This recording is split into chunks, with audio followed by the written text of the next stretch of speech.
So my name is Pip, and I'm the head of marine conservation for Sixth Senses Laamu and Maldives Underwater Initiative. And I'll be presenting on our dolphin watching data. And first, I'd like to say that I am not a cetacean expert, but the whole point of this is showing some data that you can collect and some analysis you can do with non-specialist observers, so it can be repeated throughout the tourism industry. So lots of the other megafauna we know that have a huge economic value to Maldives. Dolphins in particular, because you don't need to snorkel or dive to see them, you would just have to be on a boat. In 2012, about 20 out of 95 resorts were offering dolphin watching experiences, and now there's more than 130 resorts. And with new guest experiences and lots more competition, there's a lot more resorts that will be offering these experiences. Cetaceans have been protected under Maldives law since 1993, and that's a reflection of their economic value to the country as well. The dolphin cruises also offer a great opportunity to collect data. They cover a large area and they're quite cost effective. However, increased tourism and boat traffic, we need to assess the impact on the dolphin populations as well. There may be short-term disturbances, but also in the long term, it can have significant impacts on their populations. Some of the short-term disturbances we can observe are anti-predator responses, such as forming tight groups or sudden changes of speed or direction while swimming. And some of the avoidance behavior can be increasing their dive depth and also the length that they're diving for. You can also observe reduced socializing in favor of activities such as traveling. And the implications of this mean that their energy budget is directed more into these activities, which means that they'll have less energy available if there are real predators around. And also it could reduce their reproductive capacity if that's what their energy is directed into instead. And then furthermore, it could lead to population decline. And in some areas of the world, it's actually avoided in the dolphins not going to certain areas completely. So they won't visit those locations anymore. For this study, we're looking at a very specific small area of Laamu Atoll, which is the southern channel. And Sixth Senses Laamu is right in the middle of this channel. And until recently, it was the only resort in the whole atoll. And in addition, only 13% of the islands are inhabited. So in this particular atoll, pressure on these animals is quite low. That's why it's really important to assess the impacts of the wild populations here, so that we can understand any pressures before tourism increases in the atoll and further developments also increase in the atoll. Since 2014, Sixth Senses Laamu has implemented a dolphin watching code of conduct.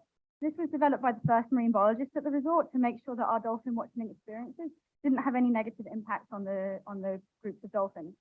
This includes certain distances that we keep away while the boat is in drive. We also only approach the pod from the side, and we do no sudden changes of speed or direction. And this should hopefully mean that the dolphins aren't so impacted and wouldn't avoid us. In addition to that, there's a marine biologist that joins every single cruise. And that's an opportunity to give guests a bit of education and raise awareness about any marine issues in the Maldives. Upon departure, the GPS route is tracked, so we know the search area. And then the boat captain and also the marine biologist and the guests look for dolphins on the horizon and all around. Upon sighting the dolphins, the boat maneuvers alongside, and then the GPS point is recorded so we know where we first sighted the dolphins. We also collect group characteristics such as the species sighted, the minimum and maximum estimate of the group.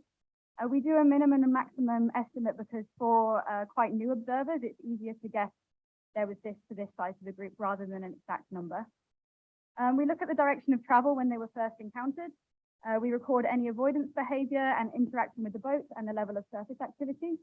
Environmental factors such as the Beaufort Index, wind direction, and the tidal state. And then from the encounter itself, we record the duration, the location, and if the boat was able to abide by the code of conduct or not. So this data was analyzed from 2016 to 2018 by a master's student from the University of York. And they found that we did have a pattern of movement from inside the atoll to outside the atoll in the afternoon and evening, and then a migration back into the atoll in the morning and throughout the day. The only environmental factor that we found impacts the sightings of dolphins was a negative relationship with the southerly winds. And then we also found that other environmental factors such as cloud cover, the Beaufort Index, and storm occurrence had no impact on whether we saw dolphins or not. The most commonly sighted areas you can see were outside the channels, with 6 inches Laamu in the middle. And the search area does actually look like a dolphin laughing. I don't know if you noticed that. It just happened to be like that. So the aims and objectives for this particular study is we wanted to make sure that the tourism activities there don't have any negative impact on the populations. We're going to do this by reassessing the distribution of dolphins since revised methods in 2019, and also assess any avoidance behavior in relation to the code of conduct. So we analysed many cruises, but only the ones starting between 4 p.m. and 7:20 p.m. That's the departure time. However, 94% of these departed between 5 p.m. and 6:15 p.m. We surveyed in 493 days across the 32-month period, and the mean cruise duration was 68.8 minutes. So it's really a small snapshot of that time of the day in that location and what's happening with the dolphin populations there. On 383, which is 77% of the surveys, we encountered dolphins, and the mean duration was 25 minutes. So they're fairly long encounters. We encountered spinner dolphins on 72% of the days, and we had 455 spinner dolphin encounters. And this is because on some cruises, we might have multiple encounters from different groups, or there might be multiple cruises out on the same day. We also, on 42 of the days, we saw bottlenose dolphins, and we only had 48 bottlenose dolphin encounters. So for the rest of the presentation, I'm solely going to talk about spinner dolphins, and that's because we have more data on them. We also looked at what affected if the cruise went out or not. So we only collected data when the cruise went out. So we wanted to make sure that the cruises were representative across the whole year. You can see that there was a dip from May to June and also in October. And we thought maybe the weather conditions might impact this. And we can see that the Beaufort index along the bottom, the cruises only went out if the Beaufort index was less than 4 on the rating scale. So just something to consider. So our results, we found that the majority of the dolphin sightings were centered around the southwest corner of this of the channel, and particularly hugging just the inside and coming out to the outside. When we look at the direction of travel, you can see that they're kind of coming from the north and the center of the channel, and then disperse a little bit when they come out of the channel. And this is a bit more simplified by using these arrows here. So some are coming from the center, but heavily they're using this corner and then going round and out. When we looked at presence per day of survey, we found that there wasn't a particular pattern.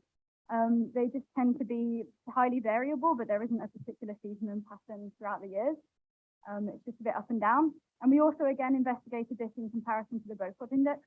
And we found that as long as the cruises were going out, so it was below a 4, there wasn't any relationship between whether we saw dolphins or not with the weather. The mean minimum group size was 37.8 individuals, and the mean maximum group size was 56.1. However, the groups did range from 2 to 300. So sometimes we had multiple pods joining together, forming a really large group. And then 65% of the groups included calves, and there was a mean of 3.6 calves per group. So it's quite a lot of babies are mixed in there around as well. And you can see that our estimates of the maximum estimate is a lot more varied and not as accurate as our minimum estimates of the group size. So then when we evaluate this in comparison to the code of conduct, the boat managed to keep by the code of conduct for 90.5% of all cruises throughout this duration. And then if we look at the cruises that did follow the code of conduct, the avoidance behavior was exhibited in 12.8% of these cruises, and there was no avoidance in 87.2% of the cruises. When we didn't follow the code of conduct, the avoidance increased to 36.8%, and the non-avoidance was still fairly high at 63.2%. There were also some cruises where we weren't sure if they were avoiding or not, or if the boat was keeping to the code of conduct or not. And this might be because the marine biologist on board wasn't able to collect that data accurately on those cruises because they might have been occupied with other things. So some conclusions. We again confirmed that the spinner dolphin migration is from the inside of the atoll to the outside of the atoll in the evening. This aligns with other research worldwide where they use the shallow, calm waters to rest during the day, and then they go out to deeper waters to eat and find prey in the evening. A reason why there was still avoidance displayed when the code of conduct was abided by Might be because in other places it's found that avoidance behavior happens before the boat even arrives because they can hear it under the water. So no matter how the boat behaves, they might have already been trying to avoid it because they can hear it. So we need to continue to develop the code of conduct, and we would like to conduct some further analysis considering the surface behavior, the interaction with the boat, group dynamics, especially incorporating the group size, and if there's any casts in the group as well. And just to finish on, this is a very low pressure area that just has one resource and normally one, maximum 2 boats visiting that area. So it's really important to make sure that it is done as sustainable and use it as a baseline for other areas where there's more and more tourism and more boats. And also in the atoll itself, as more resorts might open and more guest houses continue to visit this area in particular, we need to make sure that this daily use of that area is preserved and that the dolphin population is sustained. There's a lot of reference for you if you want to take a snapshot. And that's it. Thank you.